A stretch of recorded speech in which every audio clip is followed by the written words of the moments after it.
తెలుగు పద్యం తెలుసుకుందాం, నేర్చుకుందాం అనేటువంటి అభిరుచి గల ప్రతి ఒక్కరికి కూడా నిత్య జీవన మార్గం మన వేమన పద్యం కార్యక్రమానికి శుభస్వాగతం. విశ్వదాభిరామ వినురవేమ అనే మొగటంతో నిత్య జీవన సత్యాలను భావితరాలకు తమ నిత్య జీవన మార్గాన్ని నిర్దేశించుకునే సూక్తులుగా అందించిన ప్రజాకవి వేమన పద్యాలలో మరొక ఆణిముత్యాన్ని ఈరోజు చూద్దాము. మరి ముందుగా పద్యము భావము యథాతథంగా మీకోసం. నీచ గుణములెల్ల నిర్మూలమైపోవు, కొదవలేదు సుజన గోష్ఠి వలన. గంధమలదమేని కంపడగిన ఎట్లు, విశ్వదాభిరామ వినురవేమా. నీచ గుణములెల్ల నిర్మూలమైపోవు, కొదవలేదు సుజన గోష్ఠి వలన. గంధమలదమేని కంపడగిన ఎట్లు, విశ్వదాభిరామ వినురవేమా. నీచ గుణములెల్ల నిర్మూలమైపోవు, కొదవలేదు సుజన గోష్ఠి వలన. గంధమలదమేని కంపడగిన ఎట్లు, విశ్వదాభిరామ వినురవేమా. ఇప్పుడు ఈ పద్యం యొక్క భావం యథాతథంగా చూద్దాం. సుగంధభరితమైన చందనాన్ని శరీరానికి పూసుకుంటే దేహానికి ఉండే దుర్గంధం ఎలా పోతుందో, అలాగే సుజన గోష్ఠి అంటే మంచి వ్యక్తులతో చర్చలో పాల్గొనడం వల్ల లేదా వారి యొక్క సహవాసం వల్ల మనలోని చెడు గుణాలన్నీ దూరమైపోతాయి. అందుచేత సదా సజ్జన సాంగత్యాన్నే కోరుకోవాలి, అంటే మంచి వాళ్ళ యొక్క స్నేహాన్ని కోరుకోవాలి అని ఈ పద్యం యొక్క భావం.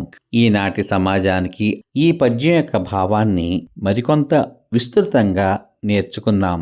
చందనము అంటే మనం ఇళ్లల్లో భగవంతుని పూజకు వాడుకునేటువంటి గంధం. ఎక్కడైనా దెబ్బ తగిలినా వెంటనే గంధం పూస్తే చల్లగా ఉంటుంది, ఆ గాయం మానుతుంది. దానిలో ఉండేటువంటి యాంటీసెప్టిక్ గుణాలు గాయాన్ని తొందరగా మార్చే ప్రయత్నం చేస్తాయి.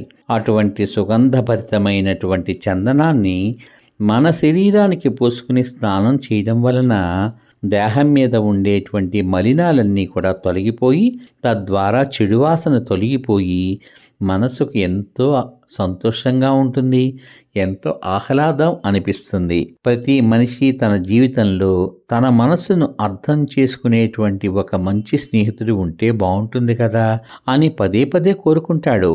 అనుకోకుండా అలాంటి ఉత్తమ గుణాలు ఉన్నటువంటి మంచి వ్యక్తుల మధ్య అతను ఉండగలిగాడనుకోండి, అంటే అటువంటి మంచి వ్యక్తుల యొక్క స్నేహం అతనికి లభించిందనుకోండి, అంతమంది సజ్జన సాంగత్యం వలన అతడు ఎంతో ఉన్నతమైన వ్యక్తిగా మారే అవకాశం ఉంటుంది. తనలో ఉన్న అన్ని చెడు గుణాలను పోగొట్టుకుని ఉత్తమ సంస్కారుడు అయ్యే అవకాశం లభిస్తుంది. ఈ ప్రపంచంలో చెడు మీద మంచి ఎప్పుడూ విజయాన్నే సాధిస్తుంది. విద్వత్తుతో ఆలోచించేటువంటి ప్రతి తల్లిదండ్రులు కూడా తమ పిల్లలు మంచి వ్యక్తులతో స్నేహం చెయ్యాలని, తమ పిల్లలు కూడా అందరిలోనూ మంచివారిగా గొప్ప వ్యక్తులుగా పేరు తెచ్చుకోవాలని, ఉన్నత సంస్కారం కలవారిగా తయారవ్వాలని మరీ మరీ కోరుకుంటారు. జీవితంలో తమ చెడు గుణాలను విడిచిపెట్టి మంచివాడిగా మారి 10 మంది చేత అభిమానాన్ని, గౌరవాన్ని పొందాలి అని కోరుకునే ప్రతి వ్యక్తి కూడా ఖచ్చితంగా తాను మంచి వ్యక్తుల మధ్య ఉండాలి అని కోరుకుంటాడు. అలా కోరుకున్నప్పుడే అతడు ఉత్తమునిగా రాణిస్తాడు. అందుకే ఆ విధంగా మారాలని కోరుకునే వాళ్ళు ఎల్లప్పుడూ కూడా తన మిత్రులలో కొందరైనా సజ్జనులు ఉండాలని కోరుకోవాలని వేమన మనకి ఈ పద్యం ద్వారా సూచిస్తున్నారు. మురికి గుడ్డను పట్టుకుంటే మురికి వాసనే వేస్తుంది, మంచి గంధపు చెక్కను కౌగిలించుకుంటే మంచి గంధపు వాసనే మనకు మిగులుతుంది. ఈ విషయాన్ని అర్థం చేసుకుని మనం మంచి వ్యక్తులతో స్నేహం చేయడం వల్ల ఉన్నత వ్యక్తిగా తీర్చిదిద్దబడతాం అని వేమన ఈ పద్యం ద్వారా సూచిస్తున్నారు. ఈ కార్యక్రమం ముగించబోయే ముందుగా ఈ పద్యము భావము మరొక్కసారి మీకోసం. నీచ గుణములెల్ల నిర్మూలమైపోవు, కొదవలేదు సుజన గోష్ఠి వలన. గంధమలదమేని కంపడగిన ఎట్లు, విశ్వదాభిరామ వినురవేమా.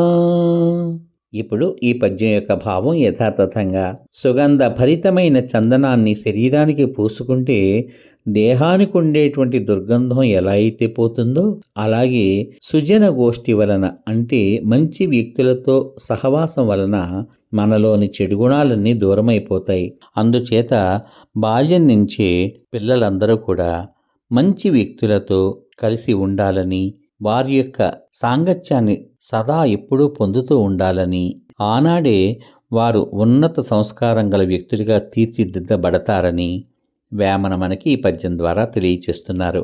కానీ నేటి సమాజంలో పరిశీలిస్తే అటువంటి వాతావరణం మనకి ఎక్కువగా కనిపించదు.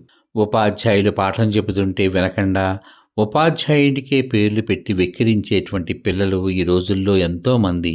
అటువంటి వారి సహవాసం సజ్జన సాంగత్యం అవుతుందా? కాదు కదా. తల్లిదండ్రులను ప్రేమిస్తూ పెద్దల పట్ల వినయ విధేయతలు ప్రదర్శిస్తూ గౌరవం ఇచ్చిపుచ్చుకుని ప్రవర్తించేటువంటి పిల్లలతో సహవాసం చేయడం వల్ల వారితో చేరిన వ్యక్తులందరూ కూడా చక్కని సభ్యతా సంస్కారం గల పౌరులుగా తయారవుతారు. ఆ దిశగా మీరందరూ కూడా ప్రయత్నం చెయ్యాలని, చేస్తారని ఆశిస్తూ చక్కగా ప్రతి వేమన పద్యాన్ని నేర్చుకోండి. తరగతి గదిలో మీ తెలుగు ఉపాధ్యాయుని ముందు ఆ పద్యాన్ని ఆలపించండి, అర్థం వివరించండి. మీ స్నేహితులకి, బంధువులకి, మిత్రులకి అందరికీ ఈ పద్యాన్ని షేర్ చెయ్యండి. మళ్ళీ రేపటి భాగంలో మరొక ఆణిముత్యం లాంటి వేమన గారి పద్యాన్ని తెలుసుకుందాం. అంతవరకు సర్వే జనా సుఖినో భవంతు. శుభమస్తు. స్వస్తి.